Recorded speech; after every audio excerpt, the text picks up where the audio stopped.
crafty friends, Christina here with you from Sunny Day Memories.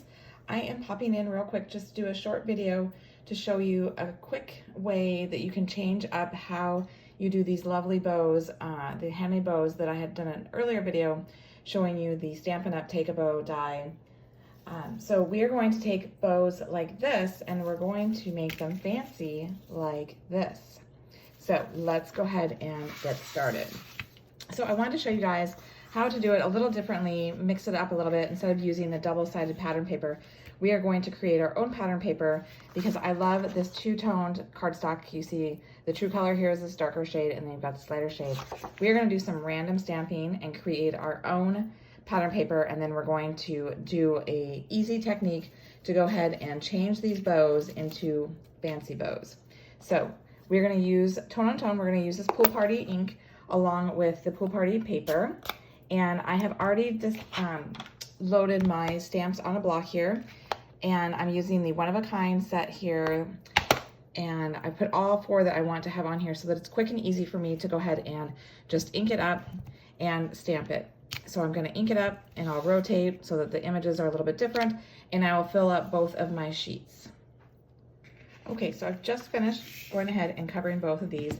So these are 6x6 sheets of paper. I'm doing 2 of them because to make a bow you need to have 2 sheets to run through with that die. And I didn't mention, but if you wanted to, you don't have to load all of the images onto one block. You could do them individually if you wanted to, but I just wanted it to be fast and easy to go and fill this up. And so that's why I did it that way. So then what we're going to do is we are going to go ahead and you can run both of these through at the same time. So you're going to go ahead, and this die fits beautifully on the 6x6 piece. If you can see here, there's hardly any extra on the edges. I mean, you've got this chunk here, but for the most part, it fits perfectly. So we're gonna go ahead and run this through my die cutting machine. All right, so I've gone ahead and put this through my die cutting machine, and here is what we get. So, like I said, there is just very little waste of this, and if for some reason your pieces are just slightly attached, you can just take your little snips and just snip that off, and what you're left with is just this little bit here. So you could use these fun little pieces here kind of as a pennant on a little banner, on a card, a tag, something like that. And then I think I pointed out in my other video on these, how to make these bows, it looks like a cat here to me. So you could do a cute little cat as well. So it's not completely wasteful. You could use those for something else. But so in the end, you will have a total of 6 of these large strips. So there's 4, 5, and 6. And then you'll have 4 of these middle-sized ones, and then 2 of the small. So the small, you actually only need 1. So you can go ahead and put this one to the side. You can use that for something else. And we're gonna go ahead and move to the next step. All right, so for this next step, what I would recommend you have is a tape runner. Because what we're gonna do is we're gonna take our paper trimmer. We're going to put a little bit of adhesive on one end of that, and then putting it into your paper trimmer using the right-hand side of your paper trimmer, we are going to do cuts at 1/4 inch increments.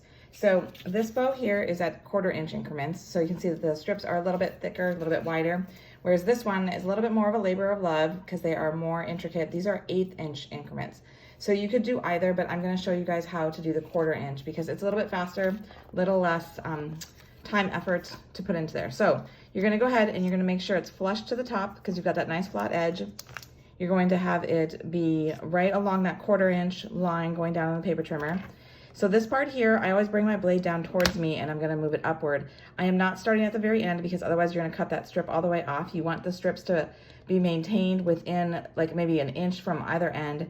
And so I'm just gonna go ahead and cut up and then stop. I am not actually measuring it. You could be precise and you could use the ruler on your cutter guide here and do that, but I am just kind of winging it, I guess you could say. So then I'm gonna go ahead and do the same thing where I'm putting it down. I'm not at the very edge, and then I'm just gonna go ahead and go up, and I'm not at the very top. And so that's at the 1/2 inch mark, and then I'm gonna move over to my final spot where I'm doing my final cut, and I'm going to go ahead and cut it again. Again, I'm not at all the way at the bottom. I'm not going all the way to the top. So they are not all exactly the same length strips, but that is totally fine. Because then what we're gonna do is we're gonna go back to the same thing that we had done previously when we made regular bows. So this part here is the same. It's true for any of these bows.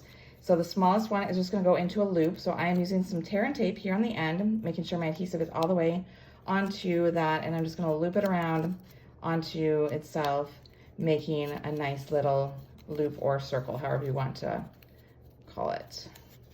So actually I should have done that maybe a little bit tighter here. I'm gonna go a little bit further in. There we go. Just so it has a little bit more stability. So that is the center point of my bow. So I'm gonna do the same thing with the rest of my strips.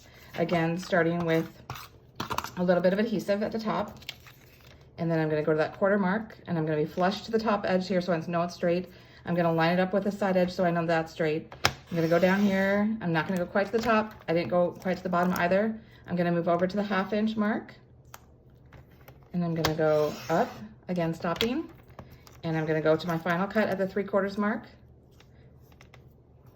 And that tape, that adhesive, using that tape runner, just helps it stay in place so it doesn't wiggle on you. So then for the remainder, the 10 that we have left, the 6 of the large and the 4 medium size, I actually go ahead, since I have that adhesive already on that one end, I use the side that doesn't have the adhesive on it. It doesn't really matter, it's just something I've chosen to do. And so I'm going ahead and I'm putting that adhesive on that other end, because you're gonna curl it over, and I describe it as kind of like one of those cause ribbons, where usually the tails come out on either end, but you kind of have that nice loop, that folded over loop, and that is the look that you are going for. So you have this nice, what I'm calling a petal. So you've got one petal, so this is the large size, so I'm gonna do a second large size so that you can see how that is done. All right, so I've got my second one here. I've gone ahead and I put my tear and tape on the end because this other piece had that adhesive tape on the bottom that I used to have it stick to my paper trimmer. I am going to go ahead and twist it so that I can go ahead and adhere it to itself. I'm going along that edge and along this edge here so that they match up nicely. Again, I'm calling it like a little petal formation. And so then what I'm going to do is I'm going to go ahead and glue these two together so it makes one long petal strip. So I'm gonna use 2 pieces of the tear and tape for this because I really want to make sure it holds and that it doesn't come undone, because there is gonna be some tension with that. So I'm gonna go ahead and take that backing off. And then I'm gonna stick these two together. And so I will tell you that you can have these go further apart or go really close together. It's gonna change how tight your bow is. So just kind of keep that in mind as you're doing it. It's okay to have some of the adhesive sticking out because we're gonna end up gluing these pieces together. All right, so you're gonna have 3 of the long petals, 2 of the medium ones, and 1 of the middle one here. So what we're gonna do is we're gonna go ahead and glue together these large size ones. And so they are going to be a little bit tighter to put together than the middle sized ones because we've got to fit 3 strips together.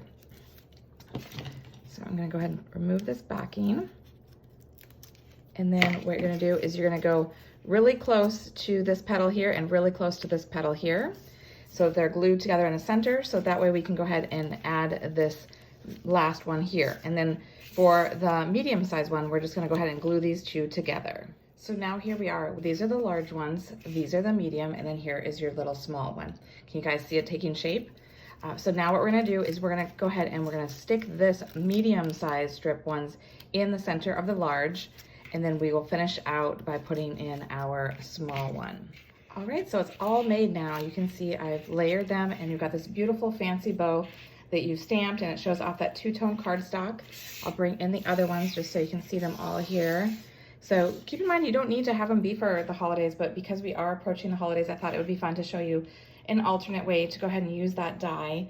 Kind of fun and kind of elevates it a little bit. So I hope you've enjoyed it. Make sure that you go ahead and like and subscribe so that you don't miss any future videos. And until next time, stay crafty.